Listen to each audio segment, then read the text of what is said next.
कला मंदिर या परिसरामध्ये लोकसभेचे उमेदवार संतुकराव अंबर्डे आणि त्याचबरोबर विधानसभेचे उमेदवार आनंदराव बोंढारकर यांच्यासाठी आज रॅलीची पदयात्रेचं आयोजन करण्यात आलेलं आहे। आज आमचे या भागातले धडाडीचे कार्यकर्ते बाळासाहेब सातोरे, त्याचबरोबर आरिफ खान, भाजपचे आमचे जोशी साहेब आणि केळी जोशी साहेब या सगळ्यांच्या पुढाकारानं राष्ट्रवादीचे आमचे सुद्धा भारतराव काकडे साहेब ते सुद्धा बरोबर आहेत।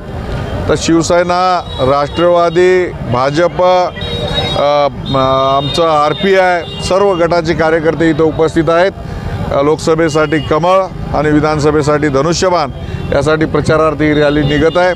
थोड्या वेळानं उमेदवारसुद्धा येणार आहेत आणि मोठ्या प्रमाणामध्ये आमच्या लाडक्या बहिणीसुद्धा सगळ्या जमलेल्या आहेत। महाराष्ट्राचे मुख्यमंत्री माननीय एकनाथ शिंदे साहेबांनी आज सर्वसामान्य घरातल्या आमच्या महिलांसाठी जी योजना लाडकी बहीण चालू केलेली आहे